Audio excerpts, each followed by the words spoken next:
Almost a decade ago, my spouse and I embarked on an adventurous hiking expedition to southern Massachusetts. Our ultimate destination was the charming Miles Standish State Forest, where we meticulously selected a quaint cabin rental that perfectly aligned with our budget. Anticipation surged through us as we eagerly secured the reservation for an enchanting weekend retreat. Upon our arrival, the cabin's beauty immediately captivated us. Nestled not far from a heart-shaped pond and conveniently located near numerous hiking trails that crisscrossed the surrounding park, it proved to be an idyllic setting. Our inaugural day was nothing short of magical. We savored a delightful picnic by College Pond, followed by a simple yet satisfying campfire-style dinner back at our cozy cabin. As the sun dipped below the horizon, darkness descended, casting a new ambience over the forest. However, transitioning from the urban nights we were accustomed to city life, to the mysterious stillness of the woodland night proved somewhat daunting. Despite the eerie atmosphere that enveloped us, knowing that other cabins and campsites dotted the forest offered a comforting sense of security. The novelty of spending a night immersed in nature proved to be an adventure in itself, and it did not disturb our slumber. The second day mirrored the first in its splendor. We embarked on another hiking expedition, traversing more of the forest's scenic trails, and enjoyed a delightful outdoor lunch amidst nature's beauty. The day concluded with an exquisite plan, a fancy three-course dinner and a bottle of wine in the nearby town of Mirbeau, just south of Plymouth. However, an excess of wine took its toll on my wife, causing her to fall into a deep slumber, softly snoring through the night. Meanwhile, I stayed awake for a while, performing my bedtime routine of brushing my teeth and taking a refreshing shower. Just before midnight, I set an alarm for the following morning and nestled down to rest. Sometime later, I was jolted from my sleep by a faint vibration on the rustic wooden bedside table. I reached out, initially mistaking it for my phone, only to realize the sound emanated from a different source, a gentle scratching noise originating from the cabin wall near my head. Initially, I attempted to dismiss it as the nocturnal activities of a woodland creature. After all, my research had indicated that the local fauna mainly consisted of snakes, foxes, and coyotes, with bears and mountain lions being exceedingly rare in the area. However, the persistent scratching noise shifted, seemingly higher up on the wall, sounding more substantial, resembling the movements of a fox or coyote. The abrupt change was unsettling, though not entirely alarming. Still, an unsettling feeling crept over me. Optimistically, I tried to return to slumber, hoping the scratching would cease on its own. But it persisted, rendering sleep elusive.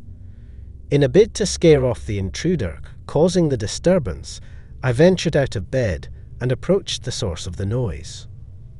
I tapped the wall with my fist, hoping the vibrations would deter the animal. To my relief, the scratching momentarily halted, and my wife remained undisturbed in her slumber. I returned to bed, hoping the encounter was over. However, my hopes were swiftly dashed as the scratching resumed with unwavering determination. Realizing that sleep was now out of reach, I made the courageous decision to confront the situation directly. Armed with a flashlight, I stepped outside to confront the intruder, confident that any wildlife would flee upon seeing the light or hearing my approaching footsteps. But to my horror, the scurrying footsteps I heard did not resemble those of an animal. They sounded distinctly human. This unsettling revelation sent a shiver down my spine, leaving me paralyzed with fear. Fearing the worst, I hastily returned to the cabin, clutching the heaviest object I could find, a sturdy skillet for self-defense. My heart raced, and I felt vulnerable and terrified. Instead of possessing intimidating words to shout or brave bravado to offer, I found myself frantically spinning around with my flashlight, desperately scanning every shadowy corner to ensure no one lurked, ready to pounce on me.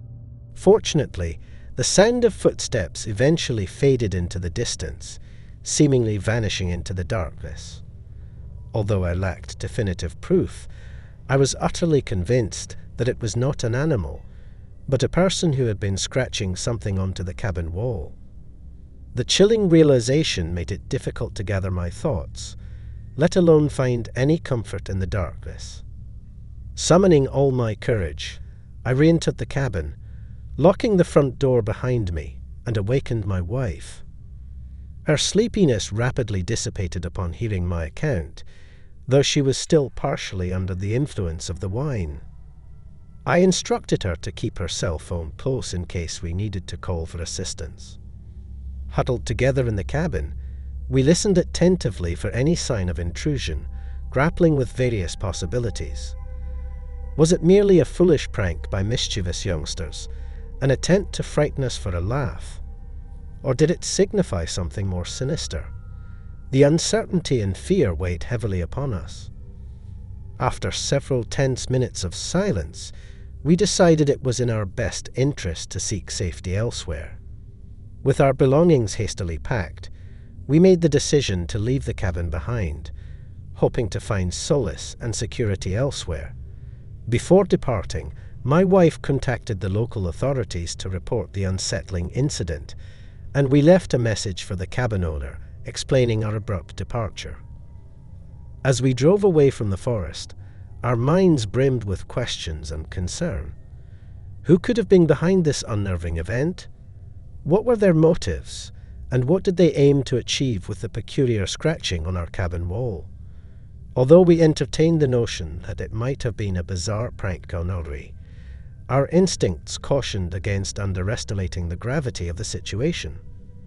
The cabin owner responded kindly, refunding our final night's stay and returning our security deposit in full, eliminating them from any involvement in a grand conspiracy. Nevertheless, the mystery remained unsolved. We couldn't shake the feeling that someone had intentionally singled us out, possibly aware that the cabin was occupied. That notion sent shivers down our spines. Despite lacking definitive answers, we harbored no regrets about cutting our vacation short. As my wife wisely put it, we had seen enough horror movies to understand that when things started to feel eerie, it was best not to linger. Our safety and peace of mind took precedence, and we were thankful for not encountering any further unsettling situations.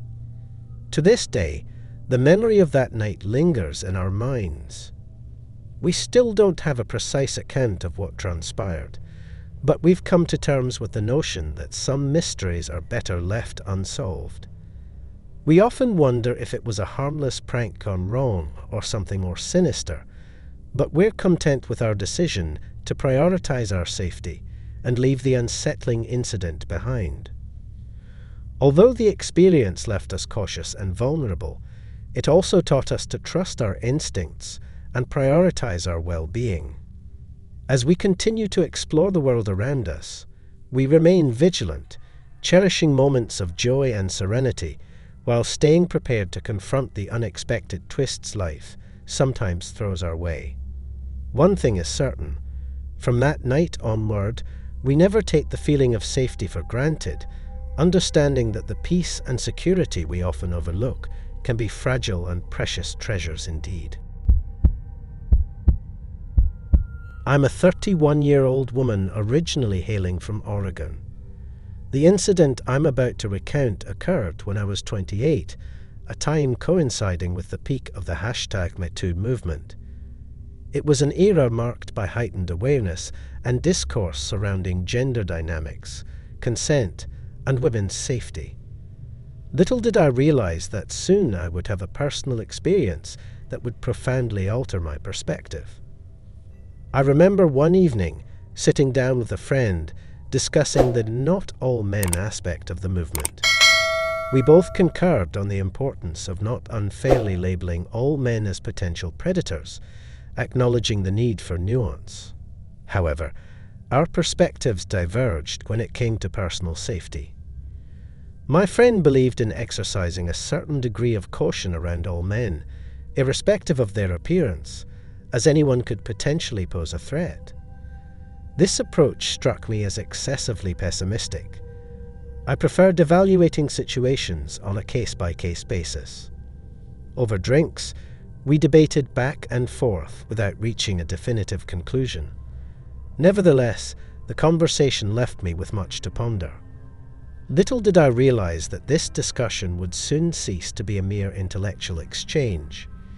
A few months later, after 6 months of being indoors due to various circumstances, I yearned to reconnect with nature. I was also working on a photography project as part of my lockdown side hustle, and capturing the beauty of the mountains was an integral part of it. Consequently, I decided to venture to government camp in my native Oregon. I parked my car in the old Golden Poles parking lot and embarked on my favorite trail leading towards the foothills of Mount Hood. I had 2 main motivations for this trek: to rediscover nature after a long confinement and to capture the perfect shots for my photography project. As I ascended the trail, reaching the point where the ski runs began, I started photographing the breathtaking scenery. Satisfied with my shots, I began making my descent towards town, taking more photos along the way. About halfway down the trail, I encountered a fork. To my left, someone standing there caught my attention. What struck me was that this individual wasn't dressed in typical hiking gear, which was unusual for this location. Nearly everyone I had encountered on this trail was in ski or hiking attire, but this person seemed out of place, with long hair, sneakers, baggy shorts, and a t-shirt. They appeared to be an average white guy, probably aged between 20 and 24. Initially, it didn't raise any red flags, but something about the situation felt off. We made eye contact briefly, and I offered a polite smile before continuing on my way. As I walked away, I heard the person call out, asking if the trail led up the mountain. I replied that it didn't, but it would take them to another trail that did. I wished them luck and proceeded with my hike, not thinking much of it. However, just a few steps later, I heard the person call out again. This time, they said something absurd. They claimed that my backpack belonged to them. I couldn't help but stifle a laugh, thinking it must be some sort of joke or misunderstanding. I turned back and politely explained that they must be mistaken, as my backpack had my name, Maddie, written in large block capital letters. To my surprise, the person leaned in and squinted at the writing, as if it were too small to read, despite it being quite conspicuous. They then asked me, sounding genuinely hurt, why I would do that. It was at this point that a sense of unease began creeping over me. I recalled the conversation with my friend about being vigilant around strangers. Suddenly, I felt the need to heighten my awareness of my surroundings and potential threats. I reminded myself that it's always better to err on the side of caution. I had a miniature pepper spray attached to my car keys for such situations, so I decided to take it out and have it ready just in case. The person continued to approach me casually, persisting in their claim that the backpack was theirs. In an attempt to give them the benefit of the doubt, I removed my backpack, opened it, and showed them its contents, emphasizing that it was undeniably mine. To my astonishment, they remained obstinate. At this juncture, my instincts were telling me something was amiss, and I didn't want to stick around to find out their intentions. I decided to leave, but I couldn't shake the feeling that they were following me. My heart began to race as I realized the situation was becoming increasingly unsettling. As we continued to walk, with me in the lead, and the person about 15 feet behind, I mustered the courage to confront them about their actions. I asked them directly if they were following me, and to my dismay, they admitted to it, still insisting that the backpack was theirs. Recognizing the need to be assertive, I warned them that if they didn't cease following me, I would use the pepper spray and call the police. In response, they became defensive, retorting with statements like, "Go ahead. Call the cops. That's my bag you're carrying with my stuff in it." I couldn't fathom the audacity of this person, and their persistence only exacerbated my unease. I turned and continued walking, my hand gripping the pepper spray firmly, ready to use it if necessary. I realized that to stay safe, I might have to walk backward the entire way to government camp, keeping a vigilant eye on them. The best I could do was maintain a safe distance and prepare for any eventuality. The person continued to trail me, shouting and yelling, growing more aggressive and obnoxious by the minute. It was a stark departure from their initial polite demeanor. At one point, they even criticized my mental state, claiming I needed therapy and had unresolved issues. Their words were both hurtful and disturbing, and I understood that they either wanted to close the distance between us or simply craved the attention I was not giving them. The distance between our initial encounter and the trail's end was only about a mile, but it felt like an eternity. With every step, I longed to spot other people or houses in the distance, as that would at least provide some sense of safety. Finally, I saw a group of individuals walking around near the houses at the end of East Blossom Trail, and it filled me with immense relief. The presence of others meant that even if the person continued to follow me, they wouldn't dare try anything with witnesses around. It was comforting to know that others might intervene if the situation escalated further. However, just as I began to relax, the person had one last trick up their sleeve. As I called out for help to the approaching group, the person began screaming over me, attempting to grab their attention first. They claimed that their sister was in distress and needed assistance, fabricating a desperate story to manipulate the situation. The urgency in their voice was palpable, and I feared that the group might be swayed by their concocted tale. Nevertheless, the moment the person rushed toward me with the intent to close the distance, I acted instinctively. I quickly released a burst of pepper spray in their direction. Thankfully, most of it hit them, despite their attempts to shield their face. The agonizing effects of the spray were sufficient to slow them down and allow me to regain my composure. As I stood there, shaken yet resolute, I saw the two hikers I had called out to earlier rush to my aid. They had witnessed the altercation and hastened to help me. I recounted everything to them, the harassment I endured throughout the hike, and they kindly agreed to stay with the person until help arrived. With the hikers by my side, I began walking toward the trail's end once again, this time with greater confidence and assurance. I pulled out my phone and called the police, recounting the entire incident to the dispatcher.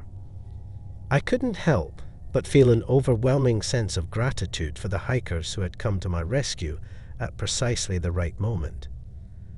As we walked away, I couldn't resist looking back at the unfolding scene. The two hikers were now grappling with the person, keeping them pinned to the ground until help arrived. It was surreal, but it filled me with relief, knowing that the potential danger was being addressed by the authorities. Even after the incident, I couldn't shake the lingering feeling of unease. It was deeply disturbing to contemplate how devious and manipulative the person had been, attempting to overpower me psychologically rather than physically. It left me wondering whether they were genuinely troubled or simply grappling with mental health issues.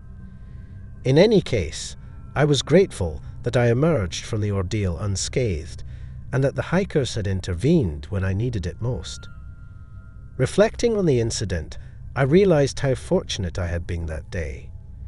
The situation could have taken a much darker turn, and I shuddered at the thought of what might have occurred if I hadn't been prepared, or if the hikers hadn't arrived in time. It served as a stark reminder that, even in familiar surroundings, one should never completely let their guard down and must always remain vigilant about personal safety. The incident left an indelible mark on my psyche, reaffirming the importance of staying alert and taking precautionary measures when navigating life's unpredictable moments. It also deepened my appreciation for the kindness of strangers and the significance of community watchfulness, as the hikers had truly been my guardian angels on that fateful day. Christina Calica, a December 19th, 1986-born Canadian, arrived in this world with a destiny cloaked in intrigue and riddled with unanswered questions.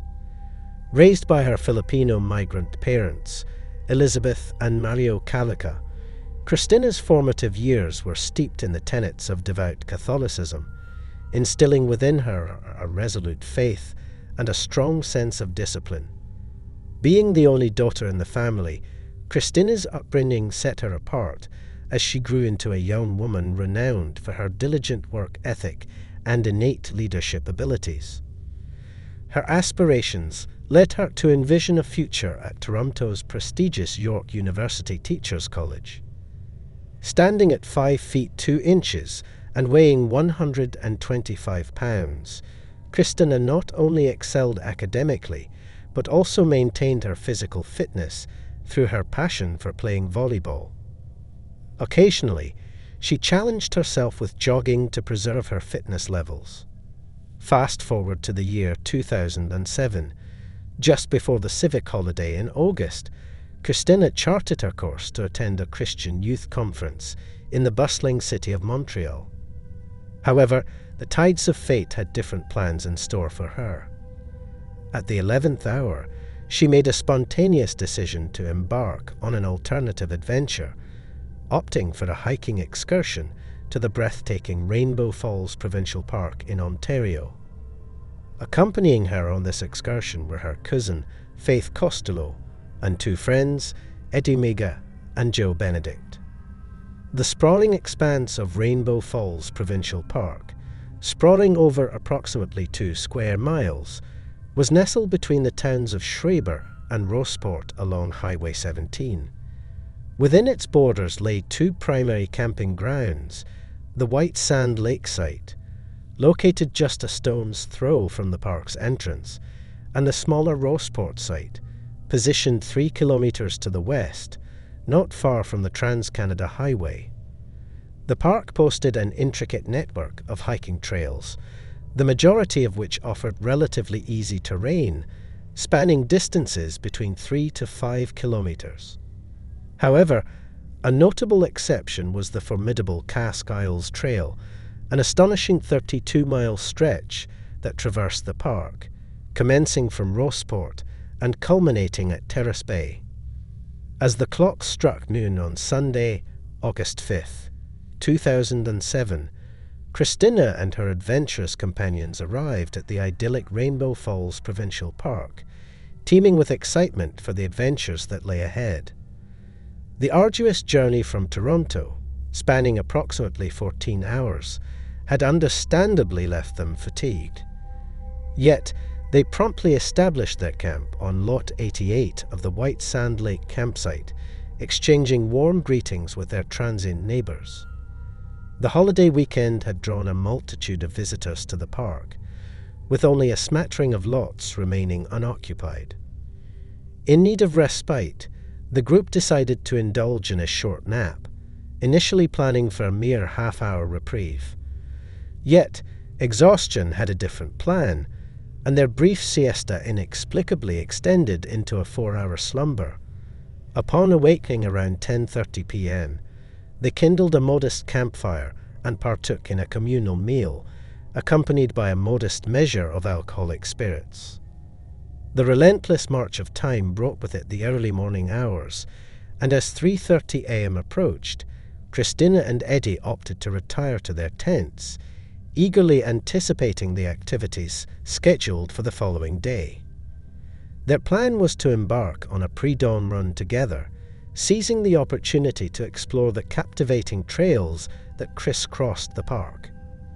True to their intentions, the two friends set out on a 30-minute run, luxuriating in the serenity of the natural world and the exhilaration of exploration.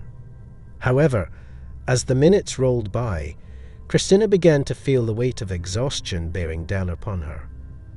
Upon reaching a crossroads near the park's entrance, they made a mutual decision to momentarily part ways.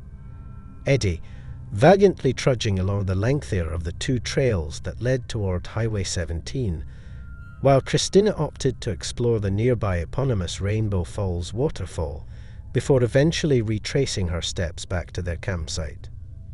Meanwhile, the morning light gently began to caress the park, heralding the arrival of a new day. Joe Benedict and Faith Costello emerged from their tents around 9:30 am, their eyes gleaming with eager anticipation for the day's scheduled activities. They proceeded to prepare breakfast and take refreshing showers, all the while maintaining their faith that Christina would soon rejoin them. However, as the hours continued to tick away, unease began to take root within their hearts. By 11 am, both Joe and Eddie decided to embark on a search for Christina, commencing their quest along the trail leading to the waterfall, a location they knew had held a special allure for her. The two men's search efforts expanded to encompass other trails within the vicinity, encompassing Lake Superior Trail and Rainbow Falls Trail, among others. Yet Christina remained elusive, her whereabouts cloaked in an enigmatic shroud. As the afternoon sun cast its warm glow, the group endeavored to remain composed, clinging tenaciously to the hope that Christina would reappear at any moment, her radiant smile piercing through the veil of uncertainty that enveloped them. However, by mid-afternoon, with no sign of their cherished friend, they reluctantly approached a park ranger, their voices trembling with concern as they reported Christina's inexplicable absence. Instantaneously, the Ontario Police's Regional Emergency Response Team assumed command of an expansive search operation, erecting a command post in the proximity of White Sand Island. A formidable force of nearly 100 personnel, encompassing police officers, firefighters, divers, and canines trained to the highest standards, embarked on an exhaustive sweep of every nook and cranny within the park. They harnessed state-of-the-art GPS equipment, underwater radar, infrared cameras, and advanced search methodologies in their relentless quest for clues. The rugged topography and capricious weather conditions tested the mettle of the search teams, with some team members sustaining severe injuries during the course of their tireless endeavors. One individual required emergency surgery to address horrific facial lacerations sustained during a rappelling mishap, while another grappled with a sprained ankle and twisted knee following a treacherous tumble down a precipitous slope. A particularly intriguing aspect of the search involved tracker dogs, meticulously trained to navigate the wilderness with unparalleled precision. These astute canines diligently followed Christina's scent trail, retracing her steps during her run alongside Eddie Miga. However, the trail inexplicably terminated in close proximity to Rainbow Falls, leaving investigators perplexed and Christina's friends and family in a state of anguish. With each passing day, the search operation intensified, drawing upon advanced search methodologies and behavioral profiles of lost hikers in a bid to pinpoint Christina's possible location. Nevertheless, despite the collective efforts of the search teams, Christina remained an elusive enigma, her fate hanging precariously in the balance. Christina's devoted family and her tightly knit community refused to surrender to despair, establishing a makeshift camp on lots generously provided by friends and well-wishers. A Catholic priest, the fellow Filipino-Canadian Raul Escarp, stood by their side, conducting special masses to offer solace and fortitude, all while raising awareness of Christina's plight. As word of Christina's disappearance spread, a legion of around 200 volunteers, including local politicians, rallied to join the search, adding their collective weight to the relentless pursuit of answers. However, as the sands of time continued to trickle away and the search yielded no concrete results, frustration and hopelessness gradually began to infiltrate their ranks.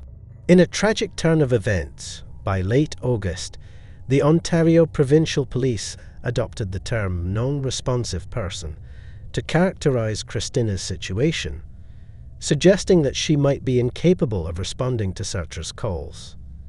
Despite the unwavering dedication and ceaseless efforts of the search teams, the heartbreaking decision was made to scale down the search force to a bare-bones contingent of 20 officers.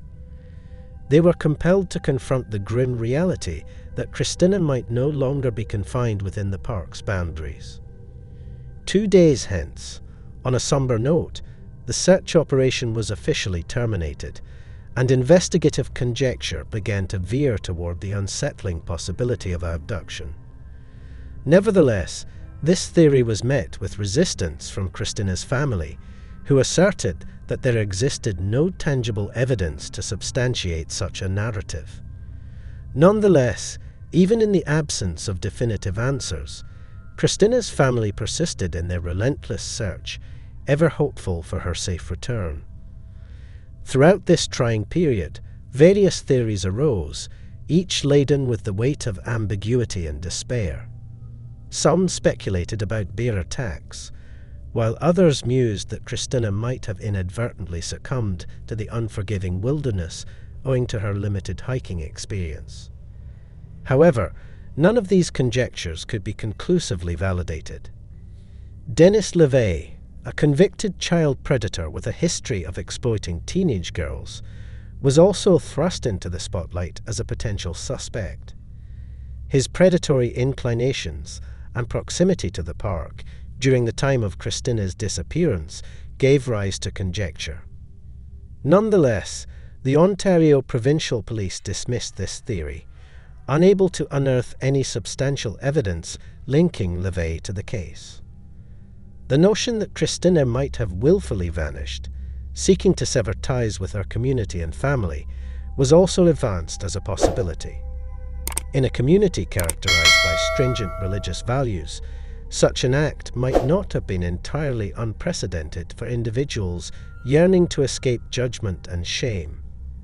However, those who knew Christina intimately vehemently rebuffed this theory, asserting that she shared a close and affectionate bond with her parents, unwavering in her practice of the Christian faith. As the months unfurled into years, and Christina remained conspicuously absent, the search and rescue endeavours encountered myriad challenges.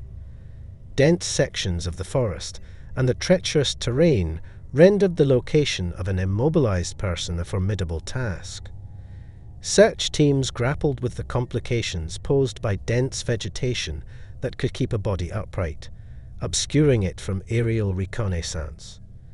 Despite extensive coverage from aerial searches, no incontrovertible evidence of Christina's whereabouts came to light. In March 2009, a glimmer of hope beckoned when a volunteer affiliated with a Minnesota-based search and rescue non-profit reported signs of human remains in the Huitson River during a privately funded search effort. 6 cadaver dogs alerted to the presence of human remains, but the water's depth and rapid flow thwarted any further investigation. Despite these tantalizing leads, the mystery enshrouding Christina's disappearance endured, leaving many to ponder whether she had indeed fallen victim to foul play or whether she still walked among us, concealed in the shadows, leading a life hidden from her past. The relentless quest to locate Christina Calica continues unabated, with her family and community steadfastly refusing to relinquish hope. While the circumstances surrounding her disappearance remain enigmatic and convoluted, Christina's memory endures, eternally etched in the hearts of those who cherished her, awaiting the day when elusive answers will finally materialize and justice will be duly served. Until that auspicious day dawns, the vanishing of Christina stands as an enigmatic and haunting riddle, a tale of a life unaccounted for and the unwavering quest for truth.